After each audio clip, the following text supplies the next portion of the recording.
எல்லாருக்கும் வணக்கம். நம்ம அழகே அழகு சீரியலில் நம்ம அழகுமதியையும் சுரேஷையும் தங்கராஜ் உங்கள் அப்பாவால் தான் உன்னை மறு வீட்டு விருந்துக்கு அழைக்க முடியல, உங்கள் அப்பா ஸ்தானத்தில் இருந்து என் வீட்டுக்கு உங்கள் ரெண்டு பேரையும் மறு வீட்டு விருந்துக்கு அழைக்கிறான் அப்படின்னு தங்கராஜ் கூப்பிட்றாரு. நம்ம அழகுமதி வேண்டாம் அப்படின்னு சொன்னாலும் வீட்டில் இருக்கவங்க வற்புறுத்தி நம்ம அழகுமதியையும் சுரேஷையும் தங்கராஜ் வீட்டுக்கு போயே ஆகணும் அப்படின்னு விருந்துக்கு அழைக்கிறாங்க. ஆனால் என்னையா நீ போயான்னு சொன்ன, உனக்கு எப்படிப்பட்ட விருந்து கொடுக்குறேன் பாரு அப்படின்னு சொல்லி இந்த தங்கராஜ் நம்ம அழகுமதியை பழி வாங்குறதுக்காகவே அழகுமதிக்கு விருந்து கொடுக்குறேங்கிற பேரில் அழகுமதியை அசிங்கப்படுத்துறாரு. ஆனால் நம்ம அழகுமதி விருந்து கொடுத்த தங்கராஜுக்கே மறு விருந்து கொடுக்குறாங்க. அந்த விருந்து தங்கராஜுக்கு எப்படி இருந்துச்சு? இந்த தங்கராஜோட ஆணவத்துக்கு நம்ம அழகுமதி எப்படிப்பட்ட பதிலடியை ரேவதி முன்னாடி கொடுத்து ரேவதிக்கு மரியாதை வாங்கி கொடுக்க போகிறாங்க தெரிஞ்சுக்கிறதுக்கு இந்த வீடியோக்கு ஒரு லைக் போட்டுக்கோங்க. ஸோ பார்த்தீங்கன்னா நம்ம அழகுமதியை சுரேஷோட என்கொயரி ஆஃபீஸ்க்கு கூட்டிகிட்டு போய் முன்விரோதத்தினால தான் நான் அவர் மேலே கம்ப்ளைண்ட் கொடுத்துட்டேன், இப்போ எங்கள் ரெண்டு பேருக்குள்ளேயும் சமரசம் ஆயிடுச்சு அப்படின்னு எழுதி கொடுக்க வச்சு கையெழுத்தும் வாங்கினதுனால சுரேஷுக்கு வேலை கிடச்சிருச்சு. ஆனாலும் இவளால் தானே வேலை போச்சு, இவளால் தான் மறுபடியும் வேலை கிடைக்கணும், இதுக்கு போய் அவளை எதுக்கு நீங்கள் நன்றி சொல்கிறீங்க அப்படின்னு இந்த ராஜலக்ஷ்மி தங்கராஜ் கிட்ட சொல்ல, இன்னொரு பக்கம் இந்த ராகவன் இந்த வீட்டு கட்டுப்பாடுகளெல்லாம் இந்த பொண்ணு மதிக்கிறதே இல்லை, எல்லாத்தையும் எங்ககிட்ட இன்ஃபார்ம் தான் பண்ணுறா, செஞ்சு முடிச்சதுக்கப்புறம் இந்த வீட்டு பழக்க வழக்கத்துக்கெல்லாம் கொஞ்சம் பணிஞ்சு போக சொல்லுங்கள், குடும்பத்தில் எப்படி நடந்து கொடுக்கணும்னு சொல்லி கொடுத்துட்டு போங்க அப்படின்னு தங்கராஜ் கூட கொஞ்சம் ஏற்றி விட, இந்த வீட்டில் ஏன் விருப்பத்தை கேட்டால் நீங்கள் கல்யாணம் பண்ணி கொடுத்தீங்க, ஒரே நைட்டில் முடிவு பண்ணி நான் வேண்டாம் வேண்டான்னு சொல்ல கல்யாணம் பண்ணி கொடுத்துட்டீங்கல்ல, அத்தோடு முடிஞ்சு போச்சு, உங்களுக்கு சில வேலைகள் ஆகணும்னு கல்யாணம் பண்ணி கொடுத்தீங்க, இனிமேல் இந்த வீட்டுக்கு அடிக்கடி வராதிங்க, இவங்களே கூப்பிட்டு வர சொன்னாலும் வர முடியாதுன்னு சொல்லிடுங்க, நான் உங்கள்கிட்ட பேசணும்னு நினச்சா நான் ஃபோன் போட்டு பேசிக்கிறேன், நீங்கள் ரெண்டு பேரும் இனிமேல் இந்த வீட்டுக்கு அடிக்கடி வரக்கூடாதா அப்படின்னு இந்த ராமமூர்த்திக்கிட்டையும் காஞ்சனா கிட்டையும் அப்பா அம்மான்னு கூட பார்க்காம நம்ம அழகுமதி கட் அண்ட் ரைட்டாக சொல்லிடுறாங்க. அது மட்டுமா, இனிமேல் எந்த பிரச்சனைனாலும் என்கிட்ட நேருக்கு நேர் பேசுங்க, இப்படி இவங்கள கூப்பிட்டு கம்ப்ளைண்ட்லாம் பண்ணாதீங்க அப்படின்னு நம்ம அழகுமதி ராகவன் ராஜலக்ஷ்மி கிட்ட சொல்ல, தங்கராஜ் ராகவன் ராஜலக்ஷ்மி 3 பேருமே உறைஞ்சு போய் மூஞ்சில் அடித்த மாதிரி நிற்கிறாங்க.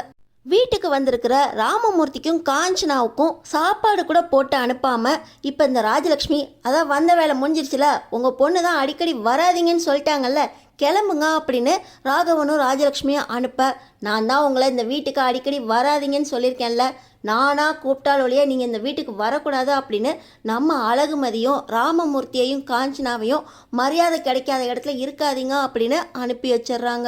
ஆனால் கண்டிப்பாக நம்ம அழகுமதி போனால் சுரேஷ்க்கு வேலை கிடைச்சிரும் அப்படின்னு வீட்டில் தடபடலாக விருந்தே ஏற்பாடு பண்ணியிருக்காங்க.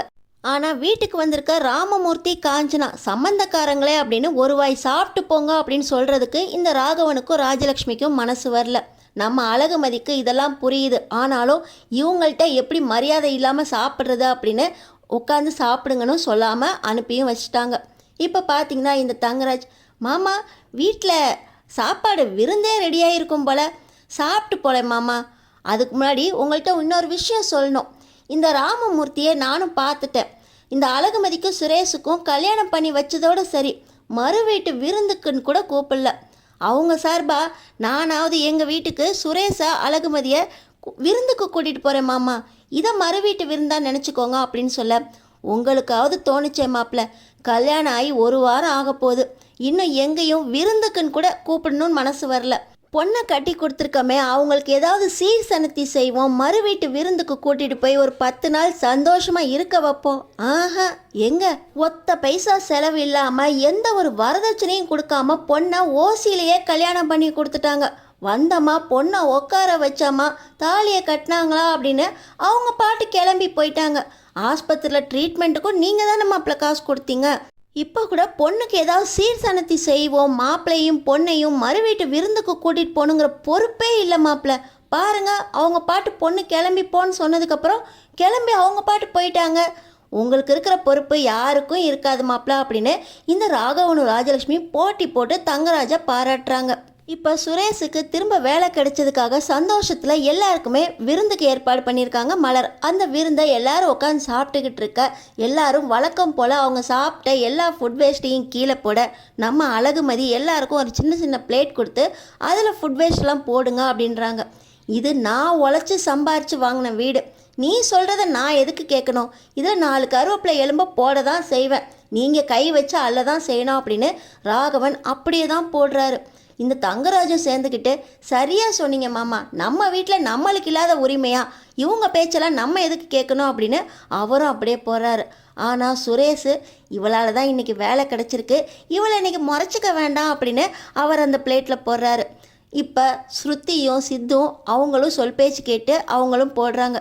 சரி, நம்ம பேச்சை கேட்டு ஒரு 4 பேர் மாறியிருக்காங்க, கொஞ்சம் கொஞ்சமாக இவங்கள மாற்றலாம் அப்படின்னு நம்ம அழகுமதியும் முடிவு பண்ணிக்கிறாங்க. அடுத்த நாள் காலையில் பார்த்திங்கன்னா தங்கராஜ் மாப்பிள்ளை விருந்துக்கு கூப்பிட்ருக்காரு. கிளம்புங்க, இன்றைக்கி வேலைக்கெல்லாம் போக வேண்டாம் அப்படின்னு இந்த ராஜலக்ஷ்மி காலையிலேயே ஆர்டர் போட, நம்ம அழகுமதி இன்றைக்கி எனக்கு காலேஜில் செமஸ்டர் இருக்குது, நான் லீவெல்லாம் போட முடியாது அப்படின்னு சொல்கிறாங்க. ஆனாலும் ராஜலக்ஷ்மி மாப்பிள்ளை வீட்டில் விருந்துக்கு கூப்பிட்ருக்காங்க, இதுக்கு கூட போக முடியாமல் நீ என்ன வேலைக்கு போகணும்? 20,000 ரூபா சம்பளத்துக்கு அப்படி ஒன்றும் நீ போக வேண்டாம். இதோ சுரேஷும் இன்றைக்கிலேருந்து வேலைக்கு போக ஆரம்பிச்சிருவான், அவன் சம்பளமே போதும், உனக்கெலாம் 20,000 ரூபா சம்பளம்லாம் போதாது, அதுக்காக நீ வீட்டிலையே வேலை பார்த்துட்டு போயிடலாம் அப்படின்னு இந்த ராஜலக்ஷ்மி சொல்ல, மறுபடியும் நான் வேலைக்கு போகணும்னு சொல்லாதீங்க, தங்கராஜ் அண்ணன் வீட்டுக்கு விருந்துக்கு போகணும், அவ்வளோதானே, நான் பர்மிஷன் கேட்டுட்டு வரேன் அப்படின்னு நம்ம அழகுமதி சொல்லிட்டு வேலைக்கு கிளம்பி போயிடுறாங்க. மத்தியானம் லஞ்சுக்கு தங்கராஜ் அண்ணன் வீட்டுக்கு வந்துடுறேன் அப்படின்னு சொல்ல சுரேஷ் தான், சரி இவளால் தான் நம்மளுக்கு வேலை கிடச்சிருக்கு, இவளை நம்மளே போய் பிக்கப் பண்ணிக்குவோம் அப்படின்னு காலேஜுக்கு போகிறாரு. ஆனால் நம்ம அழகுமதி, உங்கள் வண்டியில் ஏறினா என்னை பாதியில் இறக்கி விட்டுற மாட்டிங்களே அப்படின்னு கேட்க, இல்லை இன்றைக்கெலாம் ஒழுங்காக தான் ஓட்டுவேன், உட்காரு, இன்றைக்கி மாமா வீட்டுக்கு போகிறோம், விருந்துக்கு போகணும், அங்கே உன்னை இப்படிலாம் கூட்டிகிட்டு போக மாட்டேன் அப்படின்னு சொல்ல, இப்போ ராஜலக்ஷ்மி வீட்டுக்கு மறுபடியும் வராங்க அழகுமதி. வந்து புடவையை மாற்றிட்டு நம்ம தங்கராஜ் வீட்டுக்கு விருந்துக்கு போகிறாங்க. வீட்டுக்கு போகிற நம்ம அழகுமதியையும் சுரேஷையும் வாசல்லையே நின்று நம்ம ரேவதி வாங்க வாங்க அப்படின்னு கூப்பிட்றாங்க. ஆனால் தங்கராஜ், வாடா மாப்பிள்ள, ஒன்றை தாண்டா எதிர்பார்த்துக்கிட்டு இருந்தேன் அப்படின்னு சுரேஷை மட்டும் கையை பிடிச்சி உள்ளே கூட்டிகிட்டு போகிறாரு. வா அழகுமதி, நம்ம உள்ளே போகலாம் அப்படின்னு நம்ம ரேவதி தான் உள்ளே கூட்டிகிட்டு போய் சாப்பாடு ரெடி பண்ணியிருக்கதை பார்த்து, எங்கள் 2 பேருக்கு இவ்வளோ ஐட்டம் ரெடி பண்ணணுமா? நீங்களும் சரி மலரக்காவும் சரி ஒவ்வொருத்தருக்கும் பிடிச்சதுன்னு சொல்லி ஒவ்வொரு ஐட்டமாக செஞ்சுக்கிட்டு இருக்கீங்க, எப்படி இவ்வளோ வேலை செய்கிறீங்க? எங்களுக்காகன்னு பார்த்தெல்லாம் செய்ய வேண்டாங்க்கா அப்படின்னு நம்ம ரேவதி கிட்ட சொல்ல, நான் உனக்கு அக்கா அல்ல அண்ணி அப்படின்னு நம்ம ரேவதி சொல்லி கொடுக்க, பேசுனதெல்லாம் போதும், சாப்பாடு எடுத்து வை ரேவதி, இதோ சுரேஷும் நானும் வந்துட்டோம், அம்மா நீங்களும் வாங்க அப்படின்னு தங்கராஜ் அவங்க அம்மாவையும் கூட்டிகிட்டு டைனிங் டேபிளில் உட்கார்றாரு. பார்த்திங்கன்னா நம்ம சுரேஷ் கூட நம்ம அழகுமதியை உட்கார வச்சு, உங்களுக்கு இன்றைக்கி விருந்து தானே, பக்கத்தில் உட்காந்து தான் சாப்பிட்ணும் அப்படின்னு நம்ம ரேவதி சொல்கிறாங்க. ஆனால் பார்த்திங்கன்னா இந்த தங்கராஜுக்கு பொசுன்னு கோவம் வந்துடுது. என்னதான் விருந்தாக இருந்தாலும் புருஷனுக்கு அப்புறம் தான் பொண்டாட்டி சாப்பிட்ணும், விருந்து தானே, அவள் பரிமாறட்டும், சுரேஷ் சாப்பிடட்டுமே அப்படின்னு இந்த தங்கராஜ் சொல்ல, நம்ம அழகுமதி, நான் 2 hours தான் பர்மிஷன் போட்டு வந்திருக்கேன், நான் போகணும் அப்படின்னு சொல்கிறாங்க. என்ன விருந்துக்கு வந்துட்டு 2 hours 3 hoursனு, அதெல்லாம் ஒன்றும் இல்லை, நீ அவனுக்கு பரிமாறு, அவன் சாப்பிட்டதுக்கப்புறம் நீ சாப்பிட்லாம் அப்படின்னு தங்கராஜ் சொல்கிறாரு. ஆனாலும் இவரெல்லாம் திருத்தவே முடியாது அப்படின்னு நினச்சிக்கிற நம்ம அழகுமதி, நான் எதுக்கு இவருக்கு பரிமாறணும், வேணுங்கிறத வச்சு சாப்பிடட்டும் அப்படின்னு நம்ம அழகுமதி சொல்கிறாங்க. இப்போ பார்த்திங்கன்னா தங்கராஜ், பரிமாறு அப்படின்னு ரேவதி கிட்ட சொல்ல, ரேவதி ஒவ்வொருத்தருக்கும் பரிமாறிக்கிட்டு இருக்காங்க.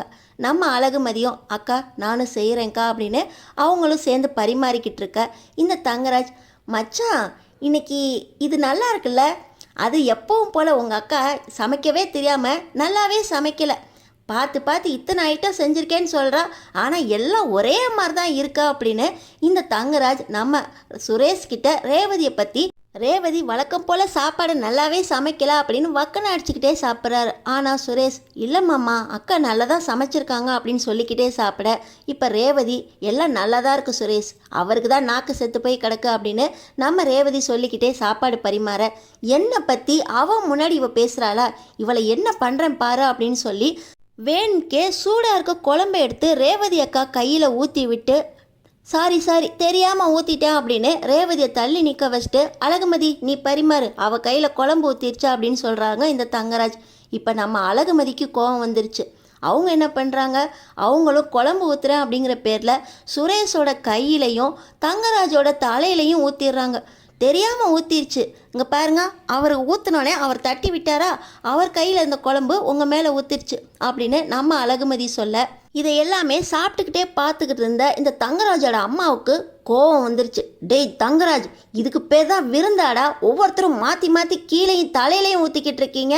சாப்பிட வந்தால் வாயை வச்சுக்கிட்டு சும்மா இருக்கணும். இந்த ரேவதி வாயவே மூடாமல் அவள் ஆரம்பிச்சுட்டா. இங்கே பாரு, எல்லார் மேலேயும் குழம்ப ஊற்றி இது பார்த்தா விருந்து வைக்கிற வீடு மாதிரியா இருக்கா அப்படின்னு தங்கராஜோட அம்மா பேச, இப்போ பார்த்தீங்கன்னா சங்கராஜ் இப்படியே நான் எப்படி சாப்பிட்றது அப்படின்னு சாப்பாடை சாப்பிடாம கையை கழுவிட்டு எந்திரிச்சு போக தங்கராஜ் வீட்டு விருந்தையே டபுள் ஆக்கிட்டாங்க நம்ம அழகுமதி. இந்த திமிர் பிடிச்ச தங்கராஜுக்கு நம்ம அழகுமதி வச்ச விருந்து எப்படி இருந்துச்சு அப்படின்னு கமெண்ட் பாக்ஸில் கமெண்ட் பண்ணிவிட்டு அடுத்தடுத்து என்ன நடக்க போகுதுன்னு தெரிஞ்சுக்கிறதுக்கு நம்ம சேனலை சப்ஸ்கிரைப் பண்ணி தொடர்ந்து பாருங்கள்.